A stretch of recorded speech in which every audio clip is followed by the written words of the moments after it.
Sir, माझी एक चुलत बहीण आहे. तिला आधीच एक बाळ आहे आणि नुकतंच तिच्याशी बोलताना समजलं की ती दुसऱ्या बाळाचा विचार करतेय. जेव्हा तिला म्हटलं की भारताची लोकसंख्या आधीच चीनपेक्षा जास्त झालीये, तर तू असं का करतेयस?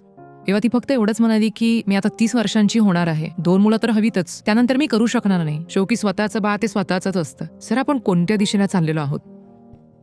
मी विचार करतो की मला कोणी म्हटलं की पोटाला बांधून 9 महिने एखादी गोष्ट घेऊन फिरायचंय, तर मी 2-4 वेळा इकडे तिकडे बघीन, टेबलाच्या खाली घुसेन आणि कुठून तरी जागा शोधून तोडून फोडून इतक्या जोरात कोळीन की कोणाच्या हाती लागणार नाही.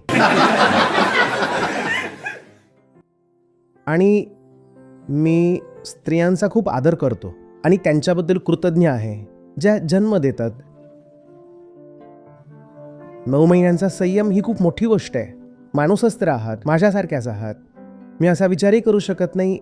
त्यामुळे खरंच तुम्हाला नमस्कार आहे. मी यात कोणताही टोमणा मारत नाहीये.